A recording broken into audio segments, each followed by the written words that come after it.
Bom dia. Então, hoje a gente vai continuar, né, falando sobre é, os povos da América Espanhola, ou a região que que a Espanha, na verdade, conquistou, né? Mas esses povos antes dessa conquista.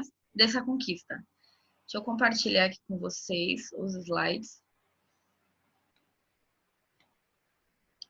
Nós já falamos de vários deles, mas eu trouxe outros, né? Falamos sobre a região do Peru, que foi a cidade de Caral, né? Uma cidade muito bem desenvolvida,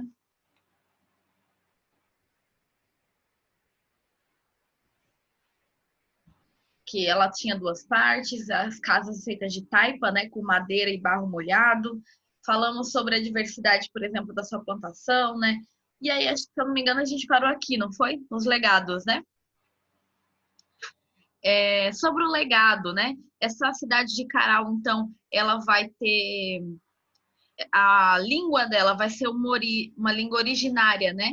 Da língua quechua, que é uma das línguas oficiais do Peru, uma língua nativa, né, do Peru. É como para a gente seria o que falar em Tupi-Guarani, sabe? Que é uma língua já da região antes dos portugueses chegarem, né? Hoje nós falamos o português porque nós somos colonizados por Portugal, mas as línguas oficiais antes eram de matrizes indígenas, né? Então, para o Peru, essa região fala o quechua, tá? Até hoje é falado essa língua, apesar de também falar o espanhol. E aí nós temos o quipô. Quem não lembra o que é um quipô, é esse desenho aí que vocês estão vendo, essa imagem. Na verdade, então, ele é um fio com vários cordões pendurados, tá? E ele é usado para registro contábil, porque antes essa civilização de Caral, ela era uma civilização ágrafa, então ela não tinha escrita, tá? É, então, como é que eles registravam as coisas que eles produziam durante o ano? Eles precisavam do quipô. Aí eles desenvolveram isso, que cada lugar específico onde tinha um nozinho, se era mais em cima, se era mais embaixo, se eram dois nós na mesma linha, cada um desses cada uma dessas marcações representava um tipo. Dorme não, Nicolas. Acorda. Cada uma esses nozinhos representava um valor, uma quantidade que eles iam produzindo durante o ano. Poderiam tanto ser a quantidade da produção quanto da venda. Então, era um registro de tudo que eles iam produzindo, questões comerciais, tá bom? Então, a posição do fio, né, e a quantidade de nós determinava essa quantidade. E aí nós temos os geógrafos, que são aquelas figuras no solo. Se tiver uma atividade avaliativa, eu sempre gosto de perguntar sobre os geógrafos, porque eu acho uma técnica muito interessante, em que eles cavavam o solo e faziam desenhos. Desenhos que você só consegue ver do céu, tá? E aí eu te pergunto, como é que então eles sabiam qual desenho que eles estavam fazendo? Eles tinham como voar? Eles não tinham como voar. Então, como é que eles sabiam? Mas, assim, não dá para ver do chão, tá? Não se sabe ainda o porquê. E aí nós temos, por exemplo, a cidade de Nazca, né? Que é uma das cidades que mais se encontra os heliógrafos, né? Por exemplo, esse daqui é um pardal, né, se eu não me engano, em que você realmente só consegue ver do espaço. Então, os historiadores não chegaram num consenso do porquê que eles faziam isso. Alguns acreditam que era para uma forma de comunicação com os deuses, outros que é por causa de alienígena, né? Tem gente que acredita muito que eles desenhavam isso para falar com os alienígenas. Aqui outras imagens que eu trouxe para vocês de pessoas, uma formiga ou uma aranha, parece um dinossauro, não sei. E aí nós temos a próxima civilização, que é os Incas. Incas, civilizações super importantes. A gente já falou disso, né? Pensando bem. Pelo menos uma parte disso. A sociedade Inca, então, ela era um povo andino, né? Se desenvolveu na Cordilheira dos Andes, tá? Que é uma região até hoje muito povoada, né? E é uma cadeia de montanhas. As terras férteis são próximas aos rios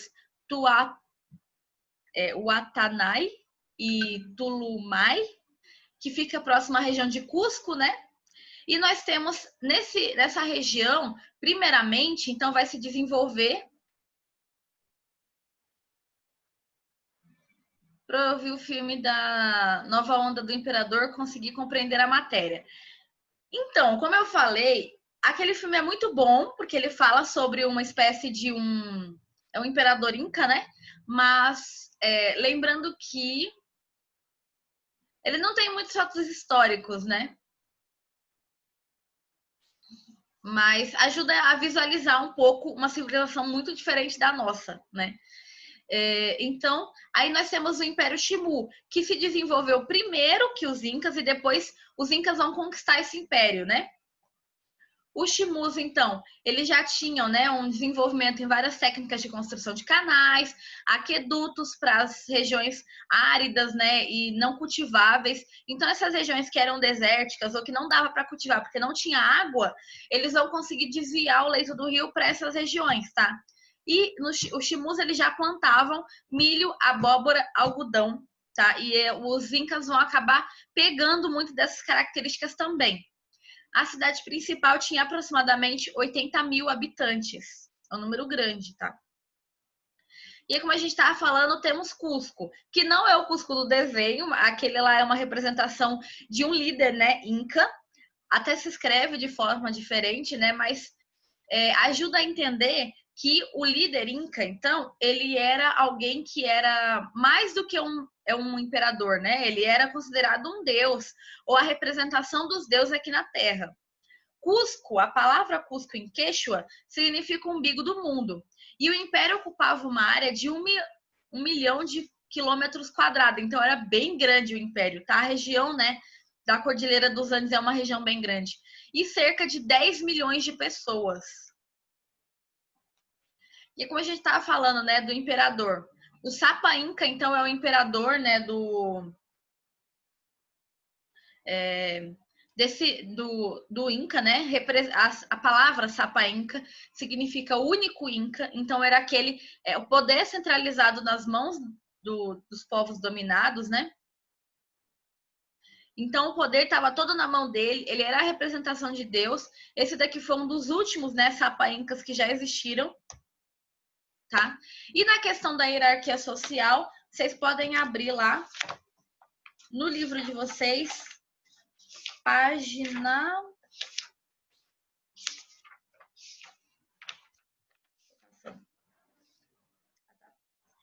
página 10, né? Em que você tem, primeiramente, o Inca, o Sapa Inca principal, junto com a sua família. Depois temos governantes de províncias, né? As pessoas que cuidavam das regiões dominadas. Nós temos sacerdotes dos templos, arquitetos. E aí vai descendo, né? Funcionários públicos até os camponeses, pastores, as pessoas mais trabalhadoras, né? Que é esse mapa aqui. A gente já estudou isso, né? Falamos sobre as comunidades Ailu, que eram aquelas pequenas comunidades que eram comunidades incas, né, lideradas por um curaca, que era um líder, né, que acreditavam ser a liderança divina daquela região. Eles já produziam batata doce, quinoa, milho, amendoim, mandioca. A gente já falou sobre isso, falou sobre as divindades, falou que o deus principal deles era o Inti, que era o deus Sol, né? E eu trouxe aqui algumas imagens para vocês. Falamos sobre a arquitetura, falamos sobre os Olmecas, tá, a gente parou aqui.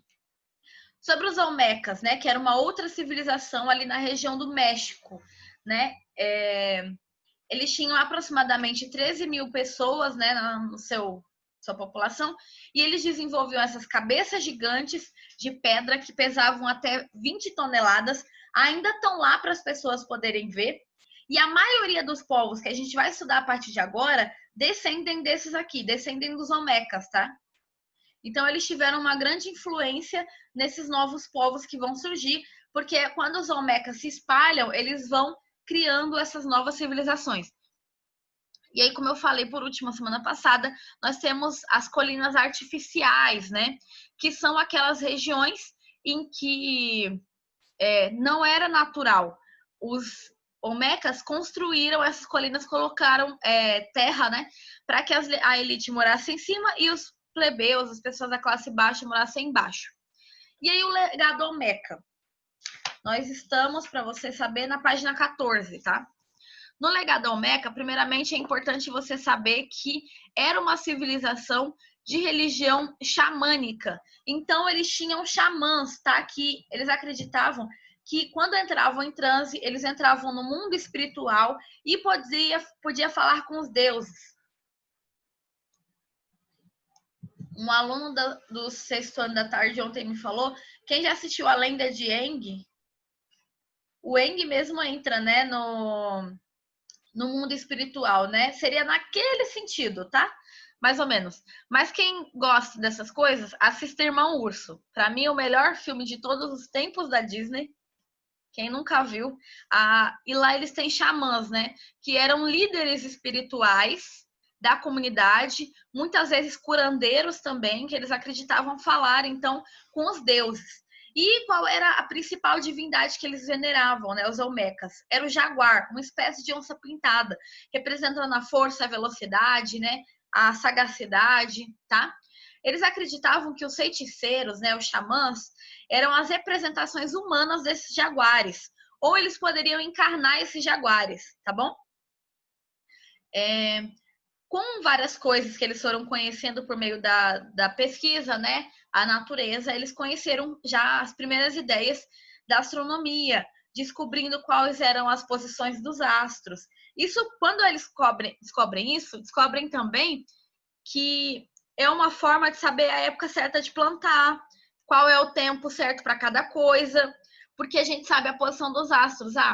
Na época de primavera, por exemplo, o astro vai estar o céu vai ter o mesmo desenho. Então, você sabe mais ou menos em que estação você está, tá? Então, eles começam a ter uma ideia de plantação, festas religiosas.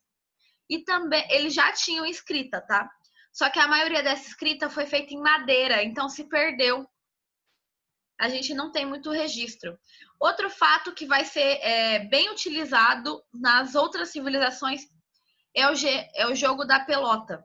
Tá na página 15, era um jogo desenvolvido nesse campo fininho, no formato de I, tá bom? Não se sabe o motivo, tem historiadores que acreditam que era em homenagem aos deuses, outros que era só por diversão, não se sabe o porquê que eles faziam esse jogo, tá? O campo é em formato de I, as pessoas jogavam a bola, não podia ser com os pés, era com as coxas, com os braços ou com os quadris. Hoje o México está tentando retomar esse jogo, tá? E no final, o jogo às vezes demorava dias, tá? Para acabar. Dias seguidos jogando. Porque tinha que fazer uma pontuação lá que não se tem certeza exatamente como era. Então eles estão tentando resgatar como era a estrutura do jogo. E no final, uma das duas equipes eram sacrificadas aos deuses. O que eles não sabem também é se o sacrifício era quem perdia ou quem ganhava. Porque muitos historiadores acreditam, na verdade, que quem morria, né, quem era sacrificado, eram os ganhadores, porque era uma honra ser sacrificado aos deuses, tá bom? Então, todos eles perdiam a cabeça em homenagem ao deus Sol, que também era uma bola, né? E por isso que eles tinham a estrutura com a bola, tá? Quando a gente está falando de tudo isso, a gente está falando de sociedades pré-colombianas ou pré-hispânicas. Antes da Espanha, né, chegar à região, pré-colombiana, antes de Cristóvão Colombo chegar. Então, que civilizações são essas? Os zapotecas, os mistecas, os toltecas, os maias, os astecas, os incas, a cidade de Teotihuacan, tá? E todos esses que a gente falou. São essas civilizações pré-colombianas, antes de Cristóvão Colombo chegar aqui, tá bom? A gente vai falar sobre algumas delas ainda. Por exemplo, Teotihuacan, que era hoje na atual território do México, tá? Foi gradativamente crescendo, vindo vários deles dos povos olmecas, tá? Até chegar ao seu auge na época de 250 depois de Cristo, tá? Era uma cidade cerimonial, então essas grandes cidades que a gente vai falar agora, elas têm algumas características que vocês podem escrever no caderno. Ou elas são um centro religioso, ou elas são um centro comercial, tá? Principalmente, ou os dois, tá bom? Então, são as cidades que realmente crescem, tá? Centro religioso, centro comercial, ou os dois. E aí, Teotihuacan era um centro cerimonial, então ele era religioso, ele era um centro de adoração ao deus Sol, principalmente. Então, por isso, ele vai crescer muito, né? A cidade dos deuses era conhecida. Então, não se sabe essa palavra se significa exatamente cidade dos deuses ou cidade do sol, mas eram quem eles adoravam, tá bom? Na língua, não é Quechua no caso, é a Neauctli.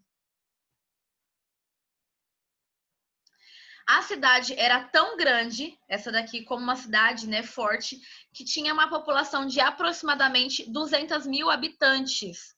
Lembrando que a cidade de Campo Grande hoje, muito mais de 2.000 anos depois, por aí, nós temos, não é 2.000 anos depois, vamos dizer assim, uns 800 anos depois, a cidade de Campo Grande aqui, com tecnologia, com saneamento básico, com muito mais possibilidade de sobreviver, né, das pessoas viverem mais, nós temos 80 mil, tá? Então, assim, não estava muito distante, era uma cidade relativamente grande para a época, tá? Era um importante centro religioso e às vezes eles praticavam sacrifícios, né? Mas às vezes sacrifícios também humanos, não eram sempre, mas às vezes também. Era uma sociedade estratificada, tá? Então ela tinha uma estrutura social definida em que as pessoas do jeito que nasceram provavelmente morreriam, né? Sendo que os sacerdotes e os comerciantes eram a classe principal dessa sociedade, tá bom? Principalmente sacerdote, porque ela não era um local religioso. Então o sacerdote tinha a maior poder nessa região, tá? E na questão de pirâmides e templos, estamos na página 16, tá? Para quem não sabe. Gente, se vocês tiverem dúvidas, vão colocando aí, vão postando, tá? Que eu vou tentando responder para vocês. As pirâmides e templos, as pirâmides mais importantes dessa região, né? Dessa cidade, é a pirâmide do Sol e a pirâmide da Lua. E elas eram cheias de relevo, pintura, cheias de representações desses deuses. E, dentre elas, os deuses principais da região também é a serpente emplumada, que essa Quetzalcoatl. Essa daqui é a representação dessa serpente emplumada. Tem no livro de vocês também uma outra forma de representação, tá bom? E nós temos também os teotihuacanas, cultuavam ainda, Tlaloc, que era o deus da chuva e da fertilidade para que as pessoas conseguissem produzir. Que eram essas representações aqui, olha. Tá vendo que tem uma serpente emplumada aqui, nesse templo, e um Tlaloc aqui, no mesmo templo? Então, eles tentavam cultuar esses deuses, tá? Nessas duas pirâmides principais, representando o Sol e a Lua. Então, qual era o período, né, do século II ao século V depois de Cristo, tá? Aproximadamente, nesse período, eles pararam de construir casas de taipa e começaram a construir conjuntos residenciais de pedra. Então, foram feitos 2.000 conjuntos residenciais, a maioria ainda está lá, vocês podem ir pesquisar, conhecer, podem entrar dentro, andar sobre essas pedras, tá? A maioria deles com dois andares feitos de pedra, duravam mais, poderiam colocar muito mais pessoas, tá? Então era uma região que eles valorizavam bem. A construção de uma casa de pedra demandava dezenas de trabalhadores durante meses. Então era uma forma também de fazer com que os trabalhadores fizessem alguma coisa, uma ocupação para essa comunidade, tá? Uma forma de trabalho para esse grupo enorme de pessoas. Pós 600 depois de Cristo, foi alvo de várias invasões que provocaram a decadência oficial da cultura, tá bom? E aí nós temos os povos maias, um dos povos mais importantes, né, da civilização pré-colombiana, como eu falei no início da aula. Assistam o Grandes Civilizações Maias, Incas e Astecas. Vai fazer uma diferença absurda para vocês entenderem o que a gente está falando, o que eu estou explicando para vocês. Se possível, leiam o livro, leiam o capítulo, tire um tempinho para ler 2 páginas por dia. Até a próxima aula. Vai fazer com que vocês foquem, entendam muito mais o que eu estou explicando, porque eu sei que são vários povos. E eu quero que vocês entendam, conheçam esses povos, tá? essa região, né, foi colonizada no sudeste do atual México, tá?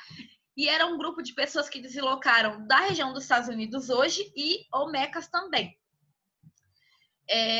Esse foi um reino, um império, né, aproximado de 300 antes de Cristo a 200 depois de Cristo, então durou mais ou menos 500 anos, tá? O período de grande crescimento, produzindo uma rica cultura, dando origem a inúmeros centros populacionais. Lembrando que, diferente do império que a gente estudou antes, que tinha um governo centralizado, os maias não. Eles tinham cidades-estados independentes umas das outras.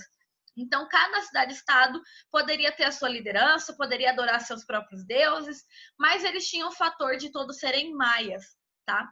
A cidade principal, né, o centro era Tikal, tá? Sendo que Tikal, ele tinha aproximadamente 20 mil pessoas, né? Era uma cidade complexa, como eles vieram de várias regiões, eles cultuavam deuses diferentes, tinham comidas diferentes, falavam até línguas diferentes. Então, eles tinham... Quando a gente fala de complexidade, não é só algo difícil. A palavra complexo quer dizer algo variado. Então, quer dizer que era uma sociedade que tinha uma variedade cultural muito grande, tá bom? Rico em esculturas, prédios diversificados, com os saberes locais de cada comunidade de onde eles vieram, tá? Era um centro comercial. Lembra que a gente falou que as cidades principais ou era religioso ou era comercial? A Tikal era um centro comercial e ele distribuía o sílex, que era uma rocha utilizada para produzir armamentos. Está escrito alimentos, eu vou arrumar, mas é armamentos, tá bom? E aí, mas ela não era a única cidade principal e eu trouxe imagens de outras cidades importantes também. Os Max, que é essa primeira cidade aqui, olha, parece que o templo foi construído numa pedra, né? Ou uma pedra gigante. Então, esse daqui, os Max, ele é um centro religioso, tá bom? Muito importante também para a época, as pessoas iam até lá a adorar os seus deuses. E aí nós temos também Edna, que era uma cidade, né, boa em captação de canais para distribuir água pluvial, aquela água que não tem fim, né, durante o ano, ela tem pelo menos um pouco de água o ano inteiro, então para regiões que não tinham esse acesso. Eu trouxe alguma representação dela aqui, olha. E aqui nós temos a última, tá vendo que uma pedra bem mais branca, né? Com a cidade de Chichen Itza, que fica na região norte de Yucatán, tá? Era um centro urbano, então tinha muitas pessoas, provavelmente então também muito comercial, né? Quando a gente fala um centro urbano, normalmente tinha que ter comércio variado e belos templos e monumentos. Então essa da cidade, por exemplo, ela tinha tanto a questão urbana quanto o centro religioso, tá? E a pirâmide social? Eu gostaria que você parasse agora no seu caderno e fizesse a sua própria pirâmide social. Eu fiz no meu livro dos maias. Eu não achei, não pega essa daí da representação que tá aqui, não. Pego do livro. Porque eu não achei nenhuma que tivesse tão completinha quanto a do livro. Então, eu mesmo fiz e essa daí não tá muito boa a imagem. Então, como que você vai fazer? Faz uma pirâmide e divide o topo dela. Vai ser assim, olha. O topo dela, então, tem a palavra...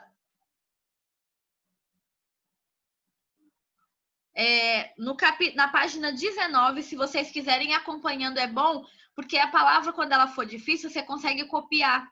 Aí vai ter assim, a sociedade maia, tá? A sociedade maia se organizou de maneira hierárquica e estratificada. Então, ela tinha uma estrutura social, né, em que as pessoas não saíam. Do jeito que ela nascia, provavelmente ela ia morrer. O topo da sociedade era ocupado pelo governante supremo chamado Alak Unik. Então, você pode escrever esse termo, tá? E aí, nesse termo, ele era líder civil, militar, religioso. Então, pode escrever todas essas características no caderno de vocês. Tá escrevendo, Rebeca?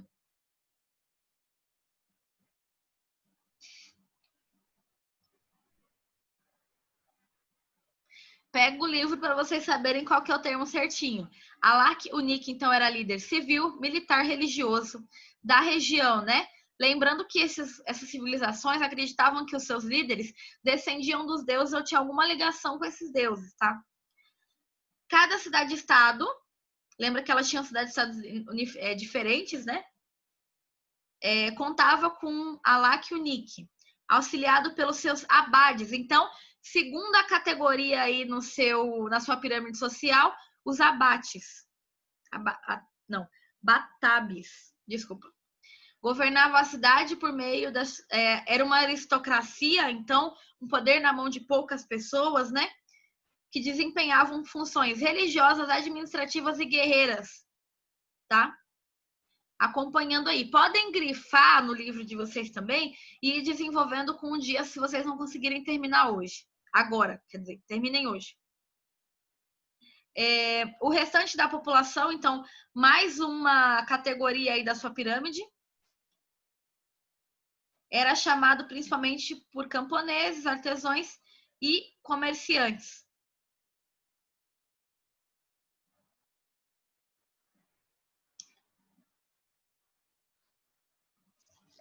Basicamente, então, são 3 estruturas, certo?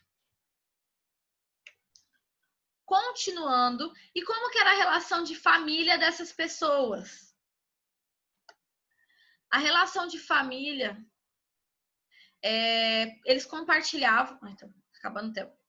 Eles compartilhavam, então, grupos, relações dentro das famílias compartilhavam um grupo de casa, chamadas Na. Então, cada família morava numa Na. Eram erguidas em torno, tá escrito, tem um E aqui, de um pátio central. Então, eles criavam, então, uma região de um pátio central. Como na imagem que vocês estão vendo aqui, olha, pátio central, esse é uma Na, esse é uma Na, esse é uma outra Na, tá? Então, eles iam construindo. A Na era esse centro familiar. Quem morava na Na era chamada de Naliu, tá? Moradores da Na eram Naliu. E a família era constituída por avós, filhos homens e esposas. Então, e as crianças, né, elas iam aprendendo e eram educadas na sua Na. Então, seu núcleo familiar ensinava o que era certo, o que era errado, como praticar as atividades, né, da sua comunidade, tá bom? E as mulheres, já que eram os filhos homens que eram considerados. Quando a mulher casava, ela era excluída ela não era da sua família, ela era do marido, tá bom? Então, naquele momento, ela ia aprender todas as questões tradicionais do marido e não da família onde ela nasceu, tá? Produção. Era uma religião de produção de feijão, abóbora, mas principalmente o cacau e o milho. Lembrando que o milho era tão importante que era uma divindade para essa comunidade, tá? A gente vai falar sobre isso depois. Não era única. Outras vão adorar o milho também.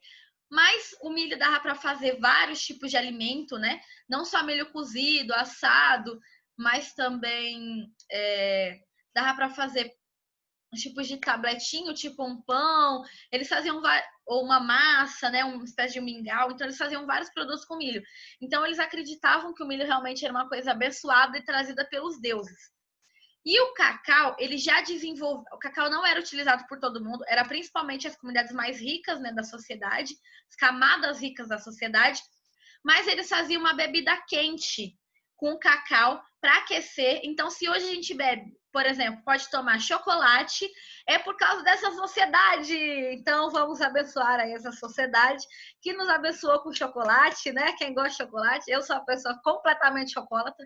Eu como chocolate todo dia. Infelizmente, eu vou ficar gorda desse jeito. Mas, então, assim, eles que desenvolveram, eles já tinham, né, essa produção do cacau nas plantas nativas e eles aprenderam a fazer com o cacau uma bebida doce, quente, para aquecer. Então, eles vão desenvolver o chocolate com o tempo. Mas já era uma bebida muito parecida. Se você comer o cacau, ele tem um gosto já característico de um chocolate sem açúcar, tá? E eles também produziam, né, um comércio já de tecidos, plumas, ferramentas como conchas, joias. E a religião maia, ela era uma religião... Deixa eu ver um negócio. Tá bom. Eita, tem um monte de coisa ainda. Era uma religião politeísta, lembrando que todas essas primeiras civilizações que a gente está estudando são de religiões politeístas, adoravam deuses que acreditavam eles, então, terem elementos da natureza, né? A gente tá na página 20, tá? Elementos da natureza com animais e homens, então eram meio que misturado, tá? A pessoa às vezes podia ter a cabeça de uma serpente e o corpo de um ser humano, ou ao contrário. Então eles adoravam vários deuses que eram misturados. Às vezes não tinham bem um sexo, não sabia se era homem ou se era mulher, aquela representação, tá bom? E que eles acreditavam também que os deuses mantinham a civilização viva, porque antes outras civilizações tinham errado com essa comunidade, então com esses deuses, né? Outras civilizações erraram com esses deuses e eles destruíram essas civilizações. Por isso, eles construíam vários templos e faziam sacrifícios para valorizar essas comunidades, porque eles acreditavam, senão os deuses iam destruir eles também, tá bom? Pro, eu não entendi muito bem o que é para fazer com aquela piramidezinha. É para você saber qual era a pirâmide social dos maias, caso eu pergunte depois. Ah, tá.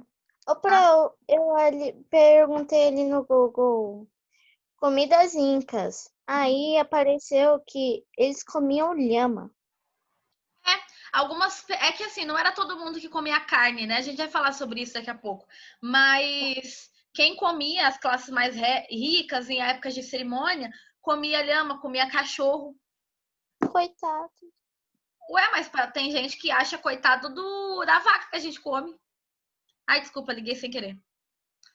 Deixa eu voltar aqui. Tá acabando a aula, falta 4 minutos. Pro, tá tudo na apostila? Tá. Eu quero que vocês leiam a apostila. Como eu falei, é muita coisa. Se vocês tiverem dúvida, me pergunta na semana que vem. Construíam templos, altares, faziam sacrifícios, tudo porque eles não queriam que os deuses destruíssem a terra que eles viviam, né? Destruíssem o mundo de novo, tá? A religião influenciou fortemente nas artes e na arquitetura, tá bom? Então, as estruturas foram praticamente feitas apenas em função disso. E eles já tinham uma forma de escrita, tá? Essa escrita registrava, então, não só o comércio, como várias cidades em outras regiões faziam, mas eles já escreviam tradições sociais, já escreviam questões religiosas e até relatos históricos. Então, se tem muita coisa desse grupo por causa disso, tá? Eles já tinham esse objetivo de escrever relatos históricos. Crenças, elementos relacionados à cultura, à política, questões sociais. Outro fator importantíssimo dos maias, eles tinham uma matemática muito desenvolvida. Tanto que eles já entendiam a abstração e a ideia do zero, que é entendida muito para frente na Europa, e que mesmo na Europa, quando eles entenderam a ideia do zero, não tinha um número para representar isso. Os maias já tinham. Aí eu trouxe para vocês os números maias, tá? Em que esse daqui era a representação do zero. Então, a inexistência de um número, tá? E essa diferença que ela causa, né? Quando você está desenvolvendo a matemática. E aí tem um fato muito importante dos incas. Gente, vai colocando aí no chat quem participou da aula, tá? Não acabei a aula não, mas vai colocando aí. Eles tinham, então, desenvolvido bem a matemática e desenvolvido bem a religião. Com isso, eles conseguem vários avanços na astronomia. Eles começam a estudar os astros e descobrir que isso tem muita ligação com a matemática também. Uma das primeiras calendários no mundo, então, o primeiro calendário realmente forte, né, que nós temos registro na América Hispânica, aqui nas pré-colombianas, são os calendários maias. E eles vão desenvolver 2 calendários. O primeiro era religioso, que tinha 260 dias, onde eles iam falar, por exemplo, quais eram as datas principais para adorar os deuses, quais eram as datas das religiões e festas religiosas, tá bom? 260 dias que tinha. O segundo é esse daqui. Deixa eu ver se vocês conseguem ver. Eu tenho um de osso que uma professora minha me deu quando ela foi lá na civilização, tá? Eu ia mostrar para vocês em sala, mas a gente não tá na sala. Quando a gente voltar, eu mostro. E aí, esse calendário aqui já tem a representação dos 365 dias, que é o que a gente já usa hoje, tá? Então, eles já tinham essa ideia dos 365 dias, eles viam pela posição dos astros que tinham as estações do ano, quais eram as melhores fases de plantar, de colher. Eles já tinham, então, dominado a agricultura e o controle da natureza, tá? Eles conseguiam saber as melhores épocas para cada coisa. Épocas de plantar, épocas de colher, épocas de trabalhar em outras coisas, tá bom? Então já era um grupo bem desenvolvido nessa questão. Tanto que em 2012 falaram que o mundo ia acabar porque o calendário maia só ia até 2012. Tá? E o declínio aconteceu perto do século X, tá? Então durou bastante tempo. O crescimento populacional, que cresceu muito, né? Eram muitas pessoas, muitas cidades mudaram causaram uma transformação no ambiente. Eles não conseguiram suportar, né, a plantação com essa transformação. Várias invasões ocorreram. Acabaram que esses grupos abandonaram a região lá no mato e o mato cresceu em volta dessas cidades de pedra. Hoje, nós temos ainda aqui na região, né, de 4 a 5 milhões de pessoas que lutam pela cultura maia para preservar. Então, ainda existem descendentes diretos dos maias. Gente, muito obrigada. Fiquem com Deus e até semana que vem. Camille, Bianca, Laís, Aline, Mariana, Rebeca, Matheus, Duda, Nicola, Giovana.